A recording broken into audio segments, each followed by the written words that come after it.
Hi, everyone. My name is Chris Sprague from Persimmon Health. I am a serial entrepreneur working on healthcare technology that helps more people access better quality of care. This podcast is for the movement of innovators, entrepreneurs, intrapreneurs, and thought leaders that are advancing the American healthcare system through digital health. In this podcast, we highlight real stories of innovators and enablers of digital health, their opportunities, challenges, and learnings for innovation. We'll cover topics such as startup building and fundraising, entrepreneurship, emerging technologies, and big ideas to transform healthcare. We invite you to participate in this community, share your stories, and accelerate the movement. Thank you. We have an awesome pod. Enjoy.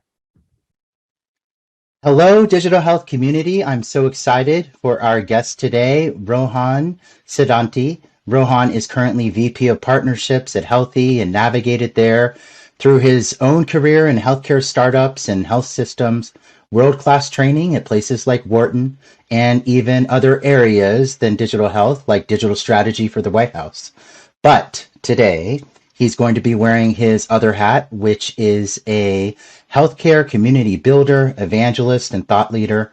Rohan leads Pepper, NYC's spiciest healthcare services community, with over 500 founders, investors, and operators meeting monthly. And our topic today is spicy too, a thesis that digital health is becoming a bottom-up, community-driven industry for innovation, and community is the new currency that you should be thinking about and collecting. Rohan, welcome to the pod. Please tell us a little bit more about yourself and anything you're currently working on. Amazing. Chris, thank you for having me. I just want to tell you that I'm always the groomsman, never the groom, in the sense where I right. always do the interviews. I launch my own podcast in business school. I always moderate the panels. But I'm hardly ever the guest. So thank you this is my first time. So thank you for this. Awesome. Yeah, why don't I just give like 30-second background on myself and just cut me off if you think we're taking a different direction. But I've basically been in digital health since it was health IT, so my whole career. So let's call that 10 years. Started out building health insurance exchanges for states. So writing the rules, implementing systems that built these exchanges. I moved to a healthcare data startup called Mana Health, which was an ankle biter competitor to Redox back in the day. Right. And Mana got bought by Comcast. That was Comcast Ventures. So I found myself going to business school and consulting to kind of just level up and brand myself. And then towards the end of my 2 years in consulting, I knew I wanted to jump back into industry and I tweeted my way into realizing I was a BD and partnerships guy. Right. So we can talk about kind of how to find your voice and whatnot if we find time on this podcast. Sure. But I found myself wanting to be in that sales BD partnerships role. So went to Bright Health for a year and change. That was a wild ride, and glad I was there, but definitely didn't go the way all of us, probably the market, thought it would. Tried to start my own company for a bit, and then now I'm at Healthy, an API first EMR company. Recently raised a Series A. I lead partnerships there. And then we'll talk about Pepper. We'll get into that. But I launched Pepper a year ago and recently turned to a paid community a few months ago. Awesome. Yeah. And I do want to focus on that kind of parallel journey you've had on the community building.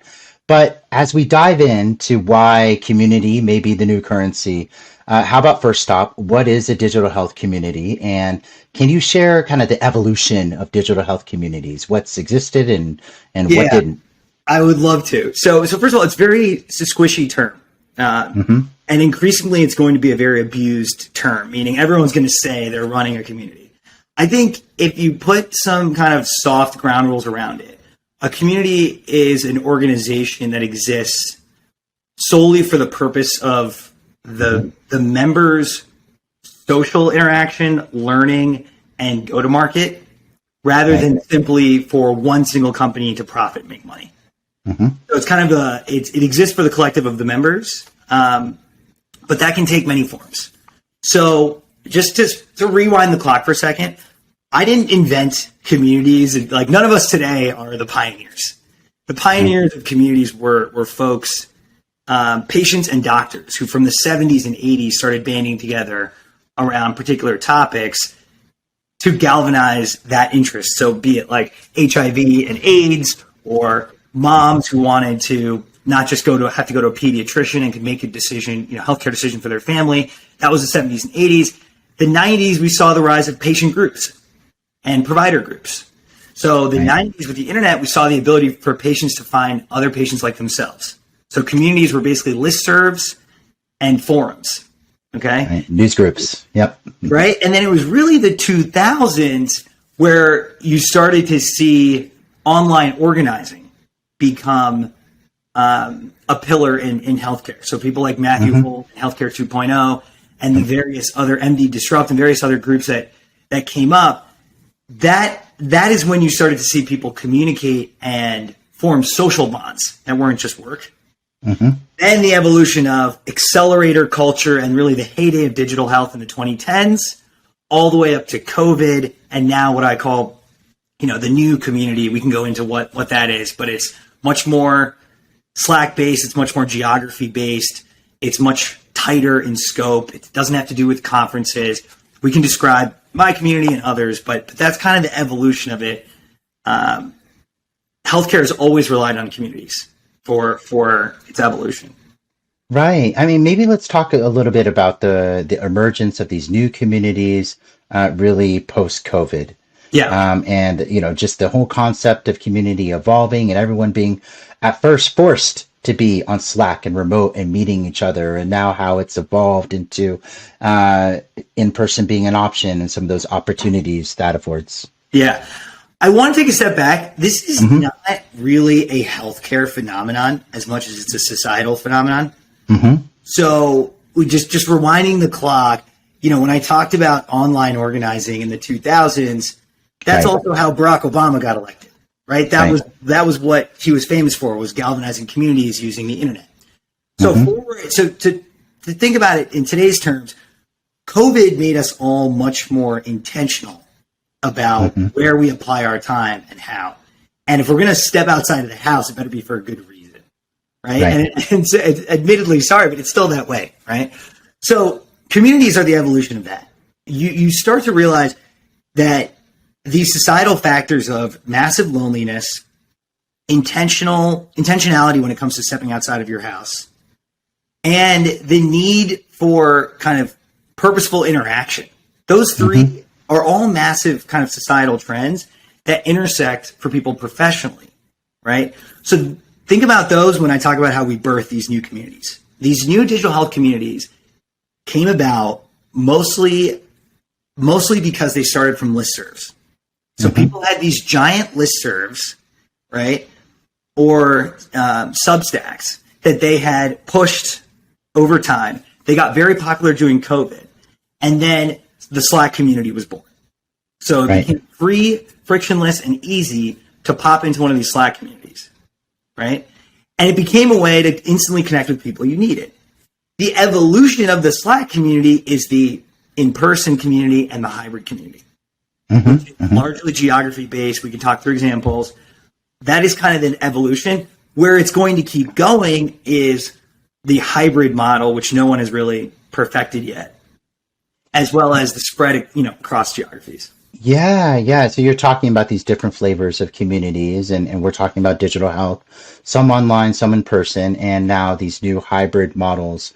But you also talk in terms of evolution, and in a certain sense, in person opens up these new dynamics where kind of more of the magic can happen.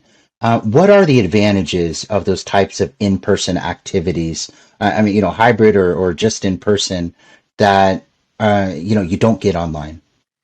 Yeah, and this doesn't have to do with digital health specifically, but people still crave human interaction. And at the end of the day, people want to make some friends. And that is, I think, the deeper motivation here than I want to make connections or network. It's people want to meet fun people.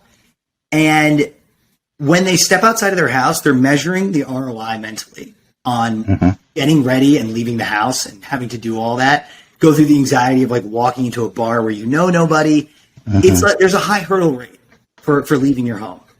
So that in-person interaction becomes worth it when you're going to meet fun people. Oftentimes they're roughly your age that are in your industry that can understand your daily life. Mm-hmm. And when you do that online, the tools and kind of the culture of internet culture in the US is still fairly transactional when it's online. So even the Slack communities, when you direct message someone, it's for a purpose. Right. Slack communities are evolving now to try to make more organic connections, but it's still very transactional. When you meet in person, you're opening the door for serendipity.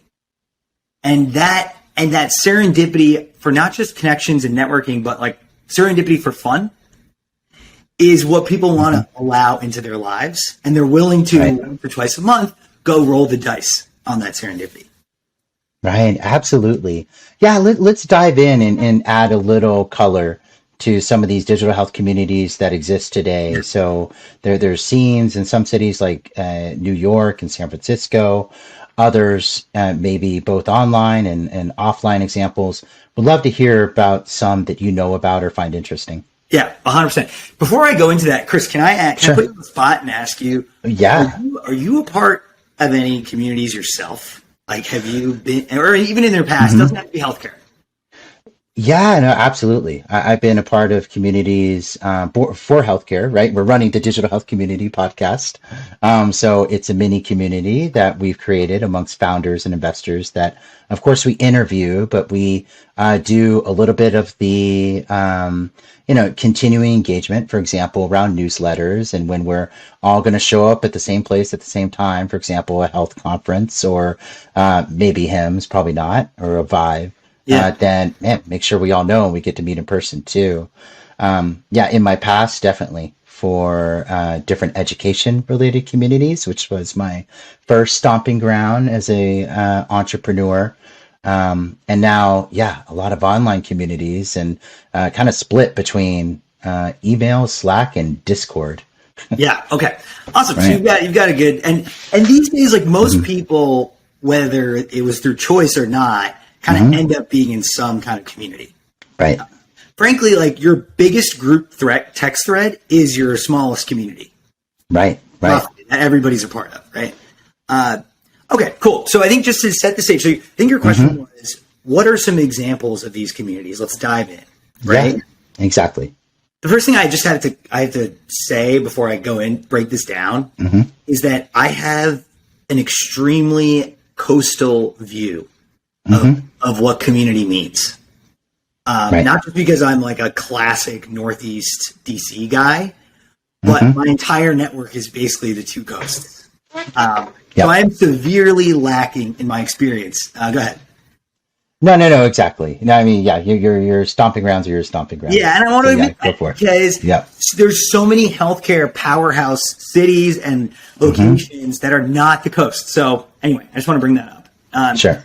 So I think, they take a few different forms, these communities, but you can primarily bifurcate it into online and in person as the channel.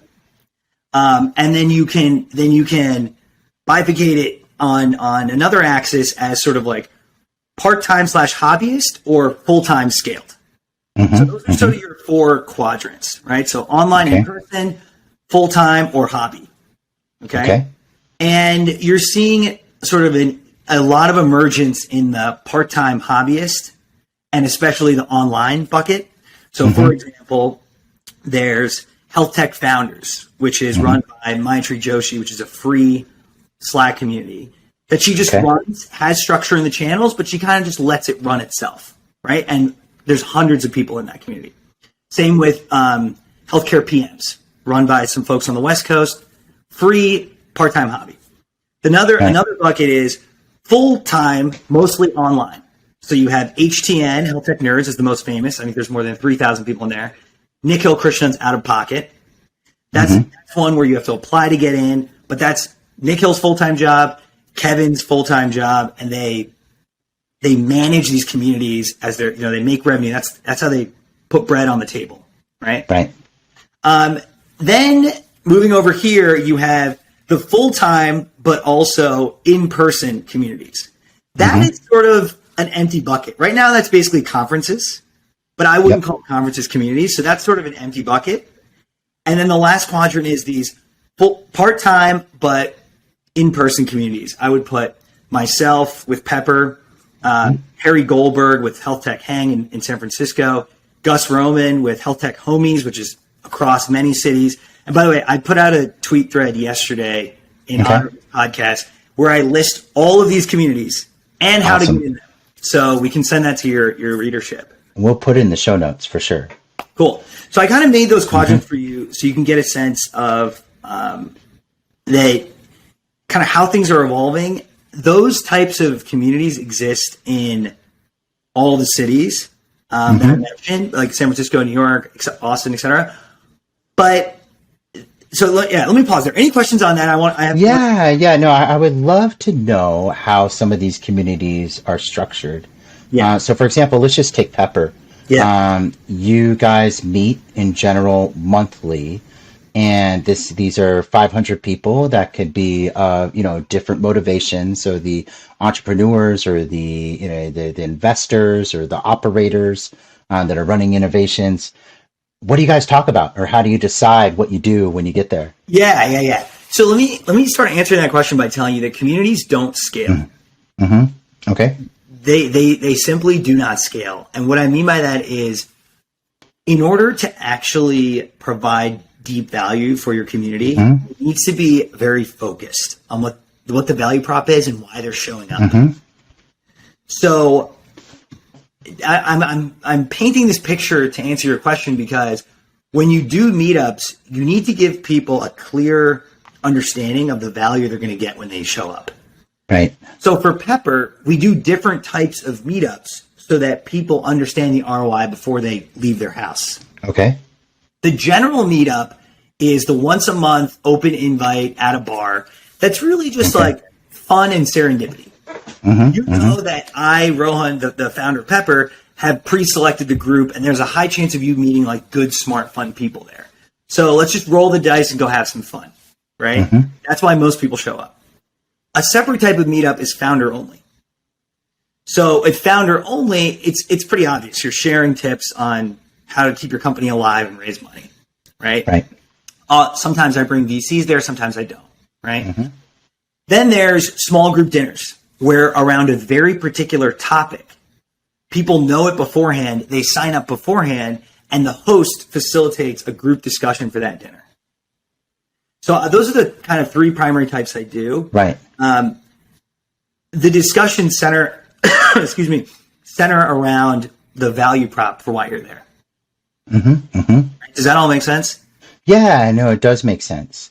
And I'm curious how to contrast that, or for our audience, with a online community. So that is very structured and kind of topic based and mission centric. So people know what they're getting into if they're going to leave the house and congregate. And maybe contrasting that with either like a health tech founders or a healthcare PMs, where you mentioned, there's a little bit of structure in terms of the channels, but really the value is going to be spontaneous and organic depending on the conversation threads. Yes. So let me walk through kind of what I see as the three layers in online community. There's the top layer, which is kind of a hobbyist community, meaning it's a side hustle, and it's online. So that would be some of the ones I mentioned, like health tech founders or all they do is set up channels and you talk to the channel. Pretty simple. There's very little management there. Okay. That's level one. So meaning the bar isn't very high to meet your members' expectations. Got it. It's free as well. Level two in the online community is HTN. So while there are thousands of members, they have a lot of channels and micro channels. They do some programming and content. And they use tools to facilitate one-on-one matching within the community around either serendipity or specific topics. Okay, so that's kind of level two. Level three, which is Nick Hill's out of pocket, is purposely kept at a smaller size. He has structured content that he releases in a cohort-based fashion, and he has homework. Okay. You have to actually participate in order to earn your spot. Okay. That's level 3, and Nick Hill will probably admit this. It doesn't scale, nor does he want it to scale to thousands. Level 2, which is Kevin and Health Tech Nerds, is at thousands, but because it's sort of this middle ground of value prop. And level 1 is like, well, I don't care if I have 30 in my Slack group or 3,000. I'm not moderating or managing this. So here are the channels. Just go ahead and go for it, right? So those are kind of the 3. You need to find your flavor that fits for you. Right. And so that tier 3 of a online community, for example, you have homework and everyone's going to do it and contribute. That's more like the small focused topic-based dinner that you coordinate with Pepper. Yeah. No, you're tying together well. The thing is that I'm glad we're breaking down the types here, but we need to take one step back and talk about how people want to join these communities. So there's a whole cohort of people, like roughly between 22 and 36, who are each in like 4 to 8 Slack communities and like 2 Discords, and they're sick of it. Yeah. And so whether it's healthcare related or your friends or your group chats, you have so many WhatsApp groups and all this stuff going on. You're sick of like another Slack group, another Substack, right? Yep. So for that reason, this isn't just about like which medium is right for you. It's which medium are you not tired of and actually excited to participate and engage. And this is sort of why Pepper has had any success at all. Okay. Pepper only really succeeded because of the desperate craving people have for in-person interaction that's meaningful, but also because of the backlash against the rise of these plethora of online communities, right? Online communities became a bit dime a dozen. There's this, every Tom, Dick, and Harry can launch a Slack group, but few of them are meaningful or managed. But very few people have the kind of gumption to keep doing meetups. And there's a consistency and level of effort required for in-person that's hard to match. And so the bar is low, and that's another reason why Pepper is able to succeed. But it's really because it's a backlash against the online movement. And as more and more of our life moves online, we want the ability to be in a group that we can meet in person and care about those people. Like we need a new religion, in a way. We need a reason to like show up every month to something that we care about. And it's not church, and it's not right for most Americans. So I'm not equating Pepper to religion. What I'm trying to say is we need groups in person that tie us to a feeling that we matter and that we're part of something bigger than us. Right. And communities is that in-person communities is kind of that response. Yeah, that makes a lot of sense. And I think something else you touched upon is, of course, there's different sizes of meetups too. And then, I think even if you think about content, as there was so much content out there, what really started to matter was curation, right? So someone saying, hey, this is the thing that you should find valuable. And then you become a trusted influencer, right? That, this person usually finds valuable things. Instead of going through the list of 1,000, I'm going to go to that person for this curated, crafted experience. And it sounds like these online communities and these in-person communities like Pepper kind of have that same spectrum. So with Pepper, you're very much crafting the different events or dinner tables to make sure that you provide value, and people have come to trust you to do that. And in the case of these online communities, there's the free for all, but people are getting, a little tired of it because they have to find their own value in this sea of community versus something that's very structured. And hey, you want to move something forward, here's a vehicle to do it, and let's all crack on it together. You got it. I think another thing we need to remember is that millennials and Gen Z, millennials especially, are starting to come into positions of power in healthcare. And Gen Z are starting to become like the analyst level person in healthcare, right? So let's say millennials extends up to like age 40, right? So those, like, we're a pretty significant part of the workforce now. So why I'm bringing this up, because each of these cohorts likes to interact with their professional groups in different ways. I think most of Gen Z would prefer like a de-risked online path to first like meeting people. Mm-hmm, So Slack is comfortable for them because they can look at your LinkedIn profile, they can see what you've commented on in the past, and they can like go to your LinkedIn and they can analyze like, should I reach out to this person? And they feel comfortable, right? Right. But a lot of millennials are like, there's still plenty of millennials that are like, they meet you and then they say, let's get coffee. Where's your business card? That's still pretty common, right? Mm-hmm, mm-hmm, mm-hmm. So giving people different avenues that make them comfortable to engage is increasingly kind of becoming the master engagement mechanism, right? Right. And so communities will keep springing up, but people will self-select into the ones that fit their engagement style. So Pepper, right. Just to give you an example, like I always branded it as Pepper because it's based on spicy hot takes. So it's like, I purposely didn't have the word health in it. It's hard to find. I've never like tweeted about it. I never sent any, sorry, I have tweeted. I've never, sent any calendar invites or tried to like push it out because I want people that self-select and really want to show up. And I've self-selected for that type of person in the community. Do you see what I mean? So you kind of need to send out a certain signal value to attract the right membership. That makes a lot of sense.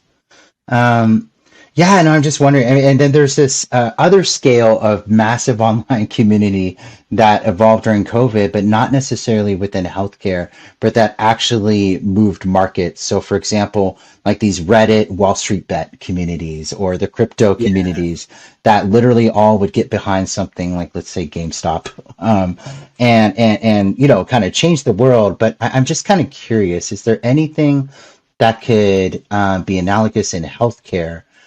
Or is it just that the average person is so not empowered in healthcare to make that difference at a mass scale? Yeah, I don't think, I love where you're going with this. I don't think it'll happen with respect to markets. I think it'll happen with respect to rights. Okay. So, things like Roe v. Wade and supporting, getting women access to certain things. Of course they need that. Like there will be communities that spring up to support those issues, right? The other community that will spring up where you'll see online activism translate to offline action will be for local or regional specific legislation. So, for example, one of the largest unions in the country of the SEIU is called 32BJ. They have a massive. It's sort of let's think of it like the doorman union. Okay, extremely powerful, super smart, healthcare savvy leadership. They dropped one of the largest hospitals in New York City from their network because they did the analysis and they're like, we got to drop them, right?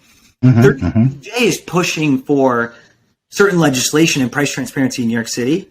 They are dropping Twitter ads. They are galvanizing the community to write into their senators and march and organize and all kinds of things. That's where you're seeing the activism play out. I don't think there'll be a corporate level kind of Wall Street Bets-esque activism for a while, but I do have other theses on how communities will evolve. I'd love to get to that in a second. Do you want to cut into really quickly just like what makes communities valuable for different people, just so that different types? I mean, why don't we dive into startups or healthcare innovators? And you've talked a whole lot about the different types of communities, and we've broken that down. But normally startups are focused on just a few things. One is accumulating proof that their idea has value. The other is achieving viability if they've gotten that far. And then the third is raising money. Now, our thesis today is that community is the new currency.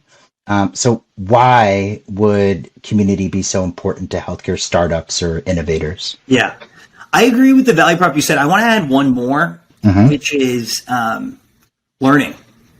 Good one. For a founder, healthcare is hard because of its complexity and the institutional knowledge that's stored way up the chain. So for founders and operators in healthcare startups, if they can go to a happy hour and have one conversation where they learn about a hard problem they've been trying to solve, that is 10x faster and makes them feel more confident than anything they would learn on the internet. Right. It's even better if they learn the same thing from the same person in person versus online. They will trust the in-person interaction more because they can go back to that person and have a relationship with them, right? So I'll tell you about how I've built what I think I've built value for founders and operators at startups. First thing they need is access to capital. So what I have is I have a spreadsheet, an Airtable where you can see all the other folks in the community, including 75 VCs, and you can request a double opt-in intro to any VC in there. And you can see, not just there, you can see what stage they like to invest in as well, right? If they have any folks. So that's capital. The next one is hiring. So I don't do a great job of this, but HTN and Nick Hill do, where they have job boards. So they continuously surface talent that startups can pull from, right? The next one is go to market. So putting your startups in a position where they can land partnerships or land just customers, right? Right. And this is sort of where communities are going now. So communities are now going to start partnering with old school healthcare in order to partner the innovative startups with the true buyers, which is the payers and the hospital systems. So let's get to that in a second, but that's where I think communities are headed. Those are kind of the main value props. The other one is just like ideas, learnings, meeting your co-founder. Like we've several stories of like people that have met co-founders or first employees within their communities. And then the last thing I just have to bring up is like startups, anything like before Series B is just such a grind and so mentally, not just for the founders, everyone who works there. You're just grinding every day, right? Yep. And to be able to go somewhere where most of the other people in that room know the grinders, yeah. They know they like know how you feel, to feel accepted and just like at home and comfortable. It is a very hard feeling to come by, and you don't get that online, right? So that's the other thing. I try to create an environment where everyone just kind of like puts their shoulders down and can chill. Right. So yeah, does that kind of answer your question? Like the main value props for startups? Yeah, no, I think it absolutely does. And you've talked about this evolution and go to market. How is that evolving? Because I would say if the number one challenge startups we work with have is fundraising, the close number two is how in the world do I get to my first N number of customers? Yes. And we are in this age of consumer-driven adoption, zero CAC, distribution partnerships. If these are necessary now to get off the ground, are communities and partnerships really the new distribution, and how are they tied together? Yeah. So what I would say is right now, digital health communities are helping with go-to-market for companies who sell to other digital health companies. So basically, companies who sell intra-industry, for example, I like Healthy. Healthy sells an EMR platform, and digital health startups are some of their biggest customers, right? So communities help companies like Healthy because they give you access to that digital health customer base. So in that first regard, digital health selling to itself, communities are doing quite well. Okay? They facilitate introductions. HTN has this like vendor table where you can give a % off and to the whole community. They kind of facilitate digital health buying digital health. That's today.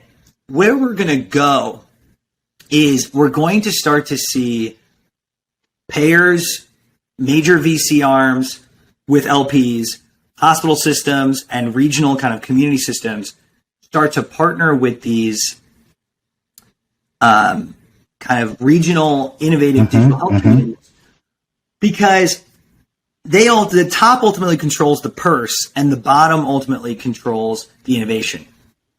Right. So I don't have an example of this yet. I'm going to give you kind of one or two that are light examples, but I don't have a strong one where a hospital has just pulled in from Pepper and said, I'm buying that. Right. But let me give you two examples to kind of tell you how things are moving. Okay. There's a massive community. It's a full-time business. So it's a hybrid in-person and online full-time business called Medical Alley. Okay. And you got to look up Frank J out there. Shout out to Frank. at Medical Alley. What Medical Alley does is they think of their sort of LPs, and I put that in quotes, as all these healthcare institutions that exist in Minneapolis. Okay. Think of that as their sort of LPs, if you will, right? In quotes. And think of their users as all of the startups, vendors, customers, and stakeholders on the ground ecosystem. And what Medical Alley does, and what Frank does every single day, is essentially connect the two. Okay. He goes to these big corporations and he says, what are your healthcare needs? How do we solve them? And he connects them to that on-the-ground innovation that's happening, whether it's investment, whether it's pilots, whether it's partnerships, whether it's customers, sales. That's literally what Medical Alley does. And they do thousands of these intros and meetings a year, right?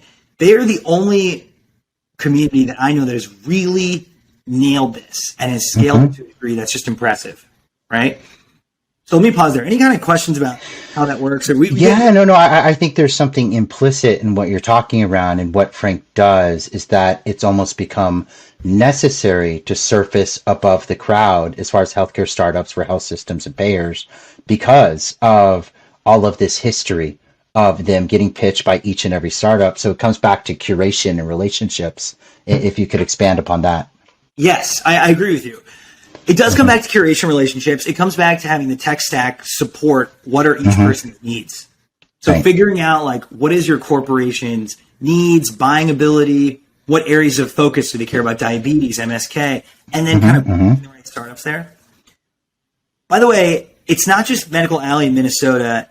In Minneapolis, there's another venture fund called Bread and Butter Ventures. And I'm friendly with a partner there, Mary Grove. This is literally their model. They're actual LPs on Fortune 500 corporations. And they invest in startups where they can bring those, and then healthcare is one of their focus areas, and bring them to the company, right? I'll give you one more example closer to home. Bunny Ellerin, who is arguably the OG of digital health in New York City. I don't think anyone comes close to her. She has been a pillar of the community for 15 years now.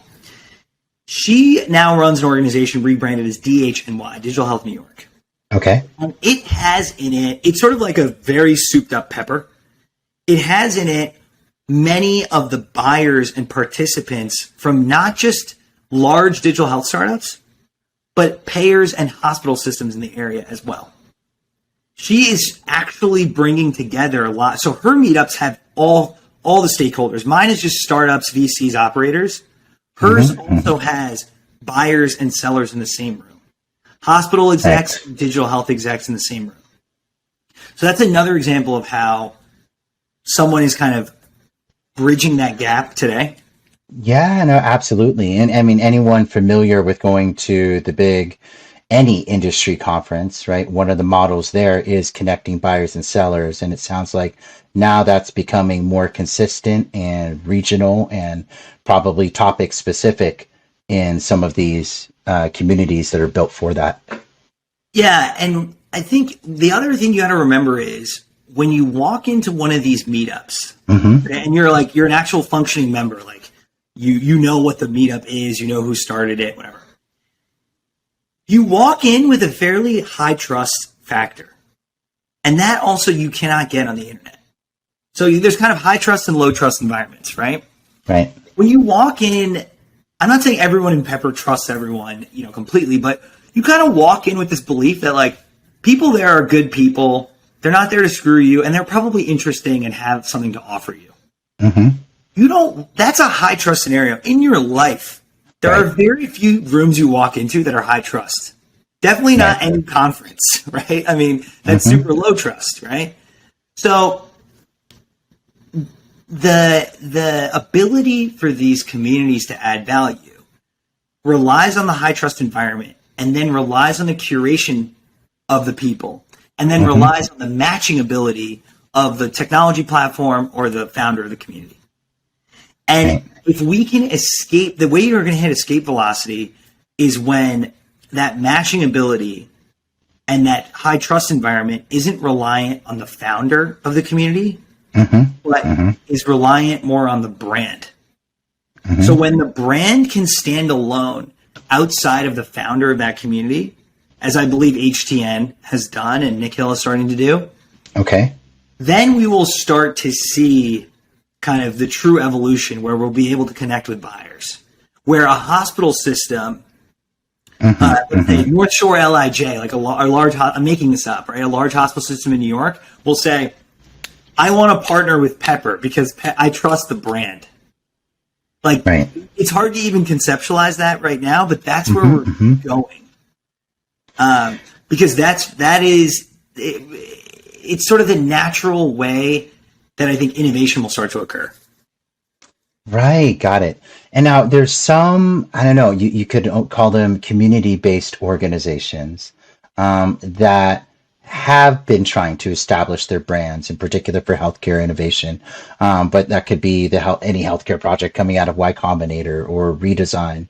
I'm curious, how you delineate, between communities as we've been talking about them, and then communities as in incubators and accelerators. Yeah, 100%. It's an easy delineation, open versus closed. Okay. So I'm a huge fan of redesign. I have friends there. I've worked with them in the past, like big fan. Okay. But even their leadership would tell you they're kind of a closed system. Okay. So here's what I mean by that. Redesign and similar type, like let's say incubators, accelerators, they have their LPs and their clients. Okay. Then they have their workforce, and then they have this talent pool that they pull from to create these companies. That's sort of their full vertical pipeline, right? Rock Health, I would say, is fairly similar, but I don't know Rock Health as well. What they do is if you get pulled into sort of the walled garden, then yes, you're in the community. Meaning if you get pulled in and recruited as an advisor, an investor, an LP, or a management team of one of these companies, you're in. And you then can attend, they probably have internal happy hours and dinners, but it is within that walled garden. The vertical is contained. There is no page where you can apply to join the redesign community. That page doesn't exist on the internet because they don't need that page. They know they're good enough at finding people on their own, and they are. Their results speak for themselves. Whereas HTN, Pepper, all the communities we talked about, there's a page where you can say, apply to join or click here to join now. So that's the fundamental difference between open and closed. Both are great models. We need both. We need many more of both. But ultimately, you have to be recruited to join a redesign. Unless you're applying to work there as like an associate, venture associate, you have to be recruited or courted as an LP. For Pepper, it's the reverse. Anyone can apply, and if you meet the criteria, you're in. If you have 4 years of healthcare experience, you're not a consultant, lawyer, or banker, and you live in New York City, you're in, right? So does that tease out the difference? Like we need both types, but they are quite different. Yeah, no, I think it absolutely does. And I think, the delineation is interesting because it seems like really in this case, the older model is this incubator accelerator model, which is a, closed, graded admissions or recruiting type of model. And now these newer communities are the thing that is really emergent, that's more grassroots and organic. Yeah. Now I want to argue against myself, kind of like knock my own model here for a second. Sure. I would say the redesign / close models are much more effective. So they literally go to their customers or their LPs, wherever they are, and they say, what do you want? And then they literally go make that thing.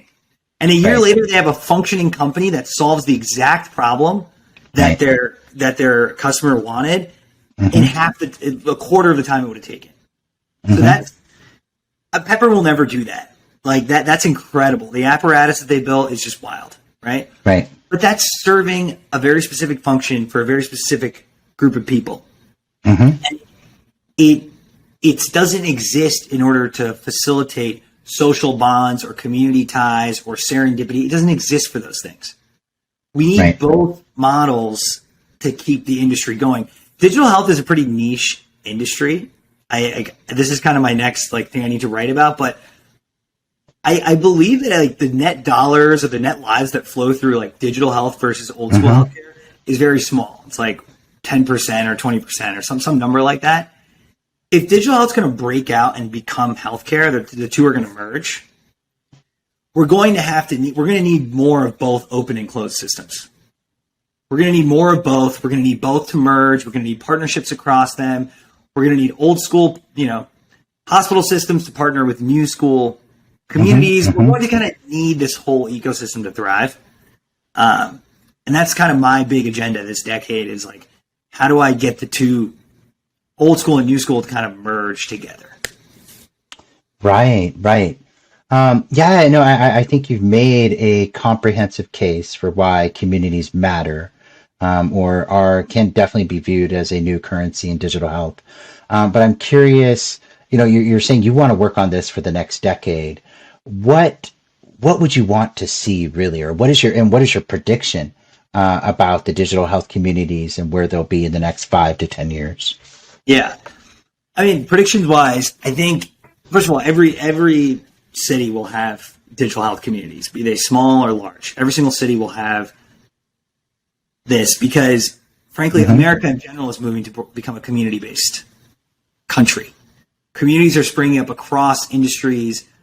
As religion dies, communities spring up. Again, I come back to that topic, right? Like we need like in-person places to feel like we belong. So every city will have a healthcare community. It'll be a mix of online and offline. That's kind of prediction one. Prediction two is VCs will get in the game. So VCs will start to much more aggressively hire directors of community and launch their own community. I think they'll find more success if they have communities that are independently branded from their venture fund name, because then it becomes a little obvious that it's just there for deal flow. So VCs will get in the game. I think another prediction is these regional in-person communities will become a lot stronger. Okay. So people will realize, just like for Pepper, that the bar for success is actually quite low and that the market need is quite high, right? Another prediction, I think we'll see our first, we'll call it $100 to $250 million exit for a community this decade. So someone will sell their community for that. Interesting. Simply because, it's a lot easier to monetize these things than you think. You can get, with some decent value prop, you can get a yearly subscription for most people. You can charge corporate subscriptions, and you're giving people the commensurate value. And so you can create a real business off of this, right? And then last prediction I would say is I think there will be the community that really crushes it this decade will be the one that strikes partnerships with what I call old school healthcare. So if Pepper were to strike a partnership with a large MSO or some multi-specialty group in the New York City area, and quarterly that multi-specialty group said, these are the innovations I need. Give me startups in this area, or a big payer or a big hospital system regionally said that. That means that Pepper has finally crossed the chasm where it doesn't just provide that value within the community. It provides value by giving you buyers and giving the buyers access to innovation. And I think this isn't as much about me personally making Pepper great to get there. It's also about where the industry is in its arc of innovation to be able to request something like that.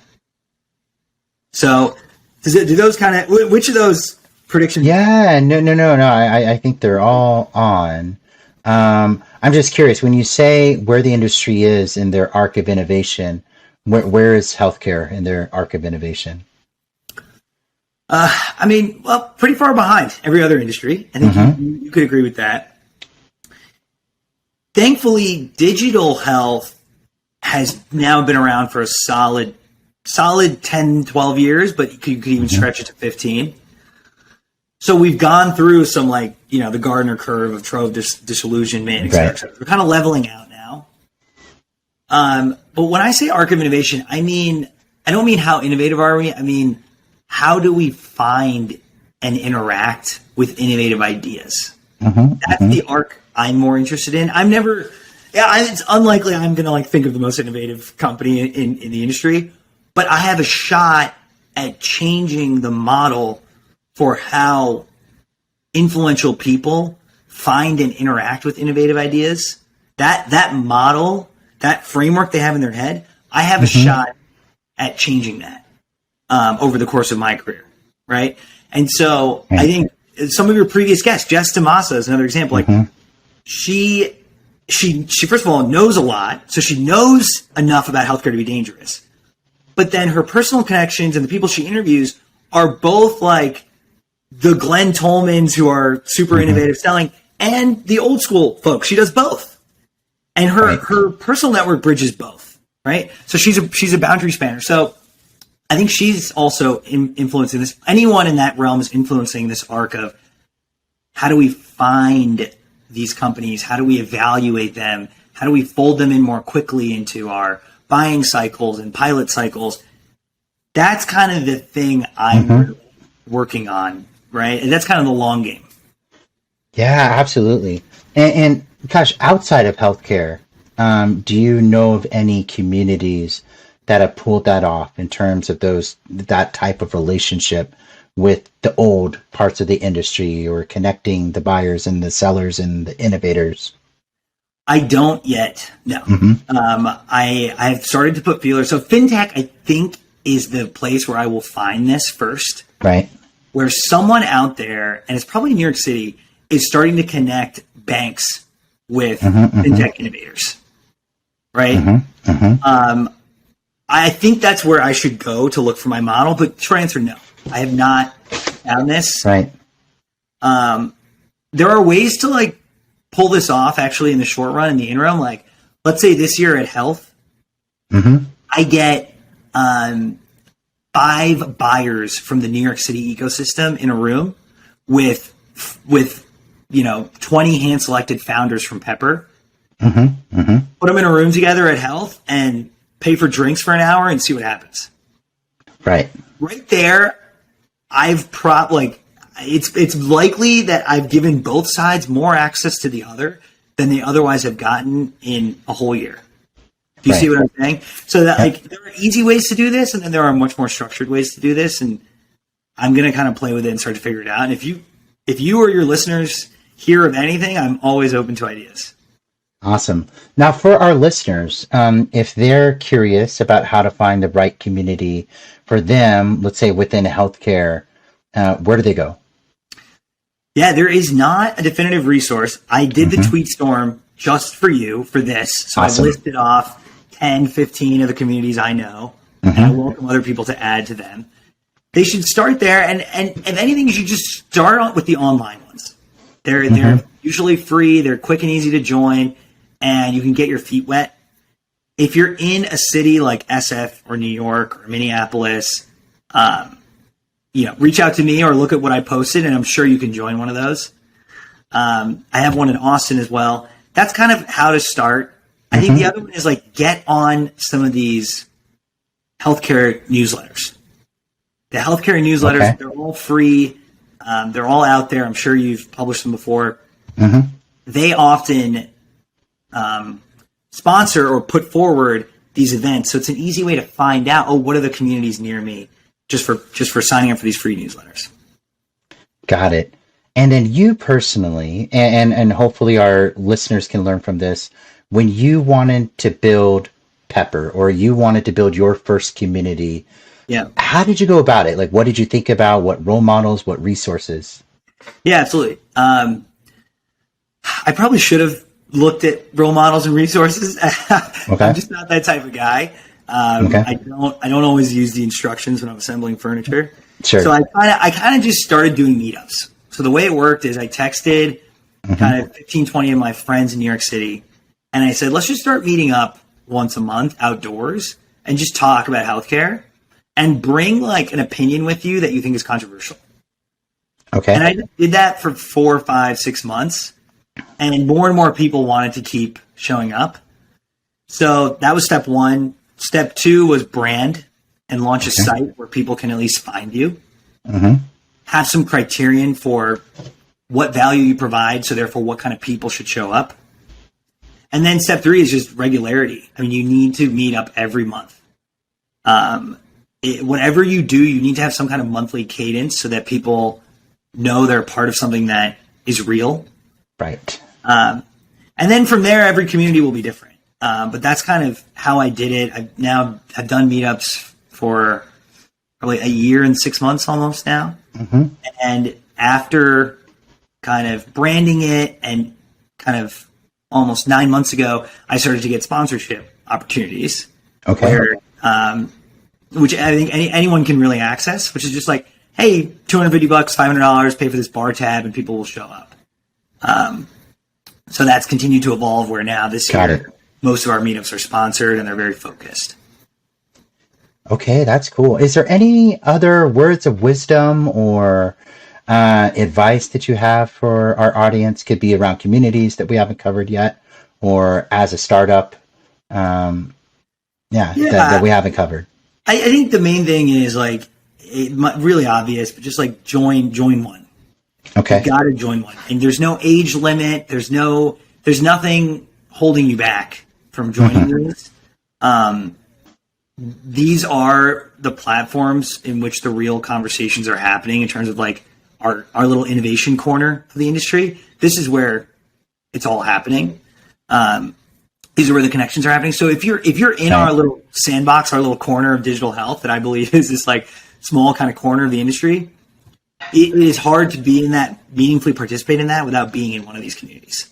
That's my like real stake in the ground I like to put, and they're all out there and accessible, and they want you to join. Got it. Well, Rohan, really appreciate your coming on. You've been a fabulous guest. I think you've convinced me and probably many listeners into believing communities are currency when it comes to healthcare innovation. And that ultimately, they both kind of level the playing field and allow for more organic and bottom-up ideation and hopefully distribution that healthcare needs today. I hope our listeners check out Pepper NYC and the communities that you share that we'll retweet and paste into our show notes. Thank you for coming on, man. Amazing. Thanks so much for having me. All right. Have a great day. Great. Thanks for listening to this podcast and being a part of this movement. This podcast is brought to you by Persimmon Health, an offering by Leapfrog Technology that's purpose-built to help innovators imagine, build, and scale digital health products. We're passionate about fixing healthcare and have worked on over 50 digital health products. If you want to share your story or want to work together, please shoot an email to hello@persimmonhealth.com. Thank you once again, and I look forward to seeing you on the next podcast.